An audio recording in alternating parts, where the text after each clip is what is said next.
Be the change. Be the change.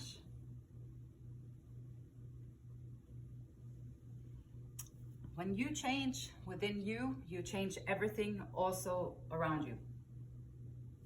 And that is indeed where the true essence and the true gold lies. That's where the big reward is. So great, great spirit. I am humbled and honored to be a vessel on planet Earth. And I appreciate all the messages that we get on how to best live up to our potential. And the overall for today is you are experiencing a spiritual blossoming. Take a new direction and be open to new experiences. And spiritual blossoming, it comes from awareness, I would say, because you have to be aware that there are things that you can change within yourself. You got to be aware of what are those things, and then you have to find out where they are within you. Is it a thought that you be thinking over and over again? Is it something that you feel every time, a trigger that comes in often and gets you off track? Or what is going on inside? Like, that is the landscape. That is the most beautiful, tainted, and the biggest area of opportunity that we have as humans here on this planet Earth. And in my opinion, I might as well make it the best I can while I'm here on this earth. We only have a limited amount of time. So during that time, I want to see how far I can take my own potential. And it's proving to me that it's well worth it. So this channel, this message, is all about how you can heal. How you can heal and become a stronger, more confident you. And how you can be more authentic, the person that you are authentically.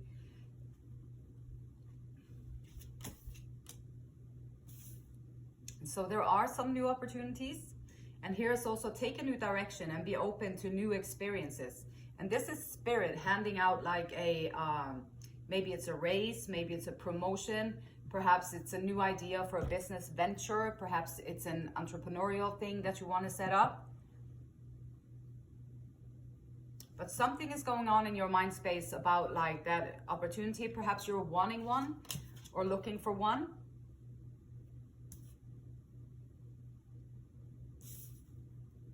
So looking for new opportunities, you also have to have the stamina and the drive to go out there and to look your best, feel your best, be your best, to go out there and attract these good opportunities to you and attract these good things into your life.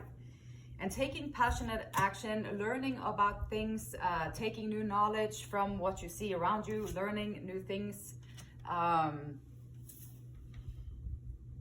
maybe finding the passion project, like instead of just hopping around in a job that you're not really very satisfied with or not really doesn't give you much. And instead of hopping around in that, perhaps there is a different type of direction that you can go in, that you can utilize more of your authentic personality. Is there something that you can do in your life where you would take advantage more of the skills that you already have, the experiences that you already have, and all that? And is there a way that you can accumulate those things that you have uniquely for you in your life? And is there a way that you maybe can put that into a new venture, a new direction? And just sitting down and asking these questions is proof that you are growing spiritually. And spiritually is just shedding of layers of unwanted behaviors, unwanted triggers, unwanted stuff, shedding that so that you can come into the pureness and the core of who you are. And so a spiritual blossoming is already taking place, and these are usually not overnight. Like, it doesn't just happen overnight. It's something that it takes action over and over, like day by day, one day at a time. Take action, utilize your strength, utilize what you have, and walk towards a future that you have more solid control in, or strength, confidence, being calm, being connected, first and foremost, being connected.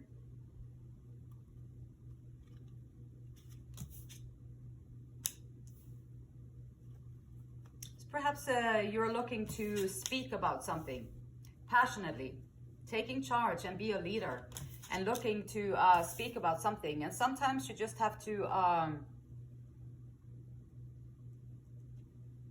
every time someone wants to step up and do something different, there's going to be a lot of people who are like, what are they doing? What? You can't do it like that.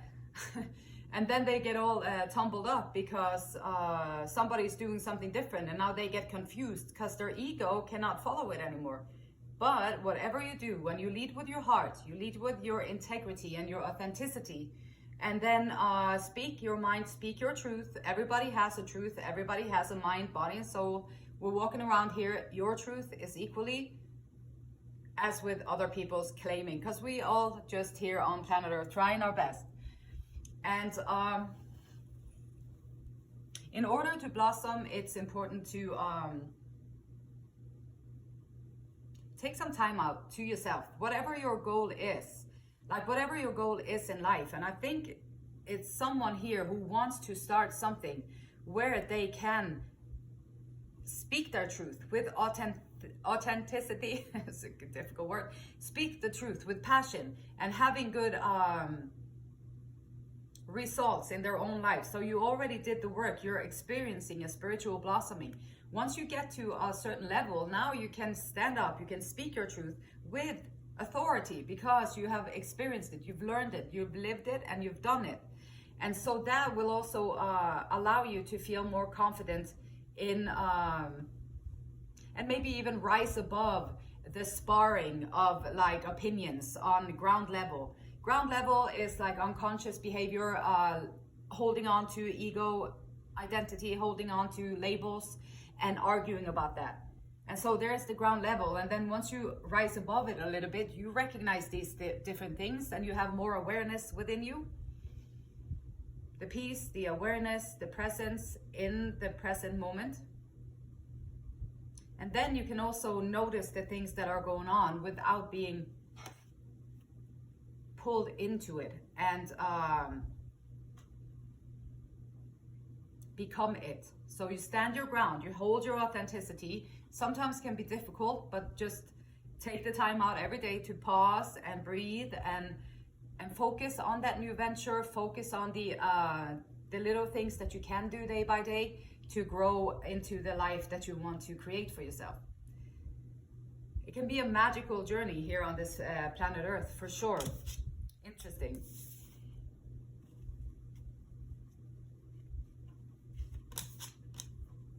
And I think sometimes the conflict can be that you've been around the block, you've seen people, you've seen people's behaviors, you've seen what they are capable of, and you've seen a lot of that. And so the conflict can be that, is it even worth it? Does it even hold any value to do any of that work? And I hope to God that it does, and I pray that it does, and hopefully it will. And then conflict can be also like the fear of standing up and speaking and feeling like a child, or feeling young at heart, or feeling unexperienced, not ready yet, and then always waiting to be ready. And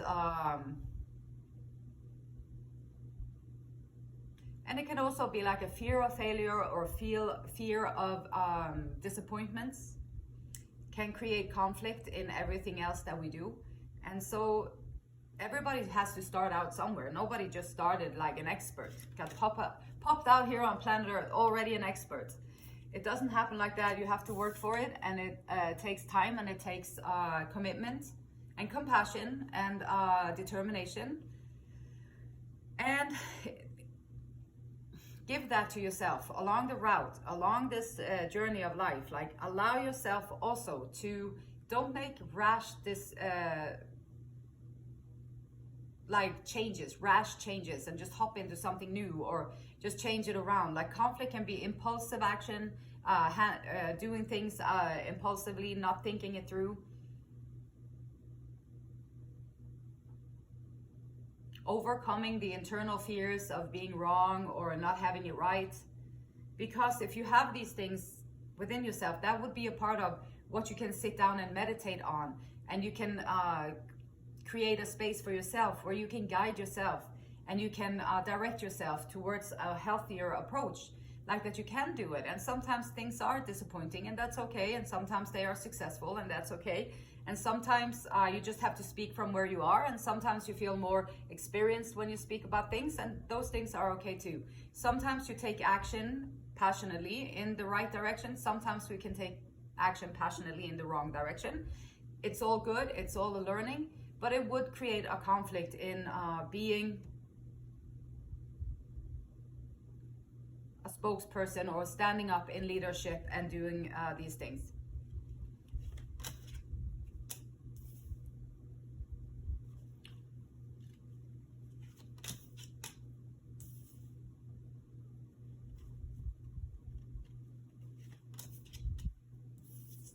Okay, so there's this person that is on your mind is showing up as someone who might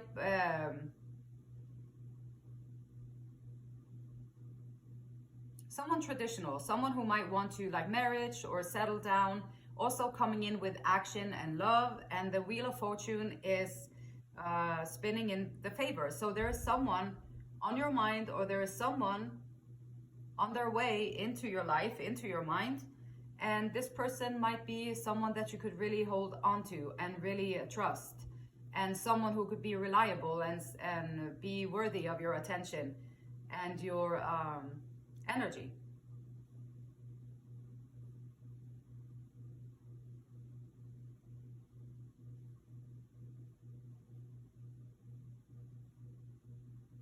Esther and Abraham Hicks says, these teachings have been designed for the powerful reason of helping you realign with the energy that is really you.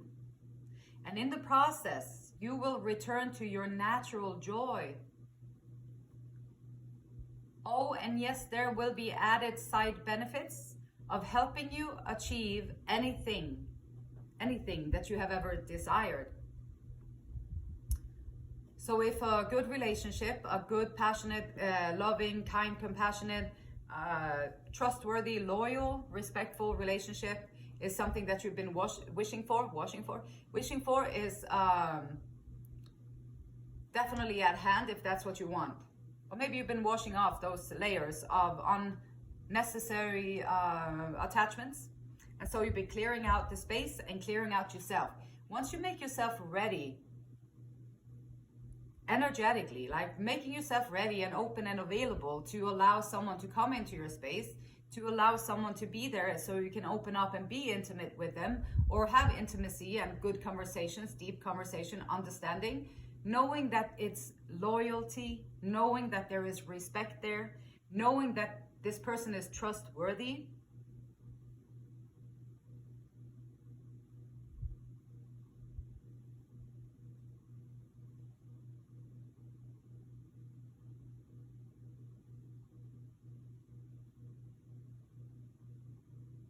It's also to be aware of flaky, ego-driven people, which they won't be able to go deep, and they won't be able to, unless they're willing to go within or willing to go deeper within, they won't be able to meet you at an energetic level once you start to awaken and you start to rise up in yourself.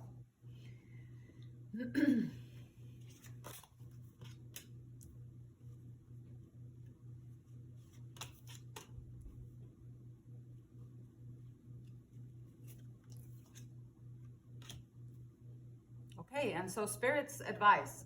What is Spirit's advice? And then it's showing up here with the Nine of Swords, which is nightmare. Like this is someone plagued with thoughts, emotions, perhaps situations. It can be trauma that has been reactivating itself since the trauma happened. And when that happens, every so often the person gets all these anxious, scared, fearful feelings. And then sometimes these the patterns, you can stay in them for days or weeks even, and just be really scared and anxious and fearful. And then until you find a piece that you can sit down and recenter yourself, or something happens that allows you to get out of that track of fearfulness. And this can be as severe as a trauma. It can also be as little as just constantly a little bit unease, not quite trusting this world around us, not quite trusting the people around us either. And so there's going to be this little piece of unease, or just a little bit of fear. And so the Death card is here with Spirit advising to lay the past in the past, like, and the moment, like to surrender and to Eckhart Tolle would call it like a radical acceptance of what is. Once you have a radical acceptance of what is, you will surrender and let it go. You let it be. And once you surrender to it and you let it be, now you can start to transform it. And the Death card is all about transformation. When we actually die, we transform into spirit. And then in our human form, we can transform from fearful mind space to a peaceful mind space. We can transform from like grief and sadness into joy and peace. We can transform from anger and hatred into calmness and compassion and forgiveness. We can transform so many things. And then letting go of the victim mentality, or letting go of the wounded warrior mentality, and rising up rather as the King of Swords, the Queen of Wands, rising up with your new idea, your new business venture, or your new learning something new about these things, starting up something where you can speak your truth and you can share your experiences, and leaving behind that person, or not leaving it just behind, but figuring out how you can grow beyond being the wounded warrior. How can you grow beyond that? And how can you find your inner strength and really take charge of your internal self? Because that's where everything happens. It's internally. And so going within, transform, saying goodbye to not the good old days, these anxious, fearful old days, and saying goodbye to it and allowing the transformation to happen. And you are already experiencing a spiritual blossoming and letting go of things that we used to identify with, that I am a victim. I am a victim. I have been abused and I am a victim, and I am always going to be a victim. Maybe it's a time to say like, I am victorious because I actually came through that, and that was a very difficult part of my life, and now I'm learning too. And then you can kind of go from being, feeling and thinking of yourself in a certain way to being, feeling and thinking of yourself in a new way that is empowering, that is strengthening, that can help you rise up and stand up and be confident within yourself and stand in your own two shoes without being a victim. And then also cooperation. People want to come in and work with you, because once you do the work and you start to get up there, or you start to do quality work, then people are going to come and they're going to notice too. And this is another thing. Once you start to blossom with your spiritual blossoming, and you get your joy, you feel good around other people, you want to uplift people, you want to help them grow too, because you know how much of a difference it can make in your life. So you want to help them grow too, and you want to help them become the best version that they can be.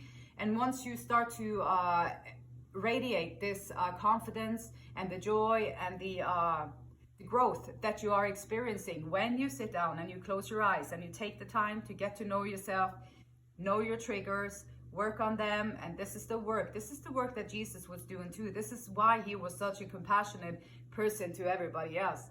And so doing the work is going to have everybody noticing. And you know, people, they don't usually be like, oh my gosh, what is it that you're doing? You look so radiant and happy and joyous. Like, what is it that you do? I'm curious. I want to do that too. And they of course can. Everybody can. You can do it like right now. Everybody can. And so instead of doing that, sometimes people be like, oh my gosh, what is she like? That is, and then they go that route instead, which is unconsciousness. This is also why Jesus said, don't put your pearls in front of the swines, because they won't get it. They don't understand it.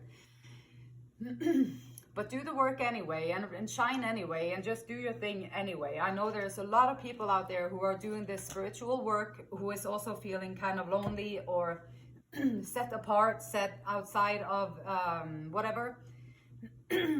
But just do it anyway. It is the only way. Like, this world that we have around us, the only way it's going to change is if I be the change, you be the change, we be the change that we want to see. The world that we would like to live in, we have to become those people who can have a world like that.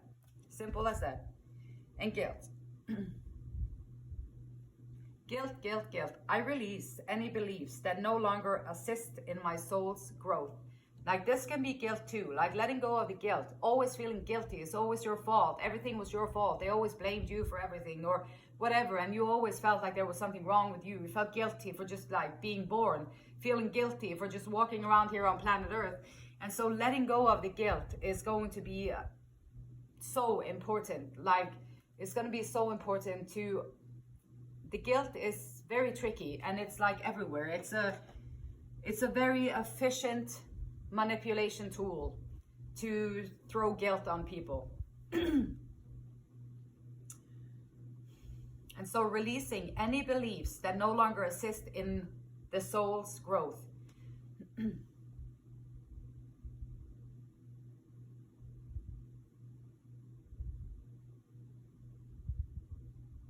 the beautiful light in me, it honors, it respects, and it loves the same beautiful light in you. Until next time, namaste.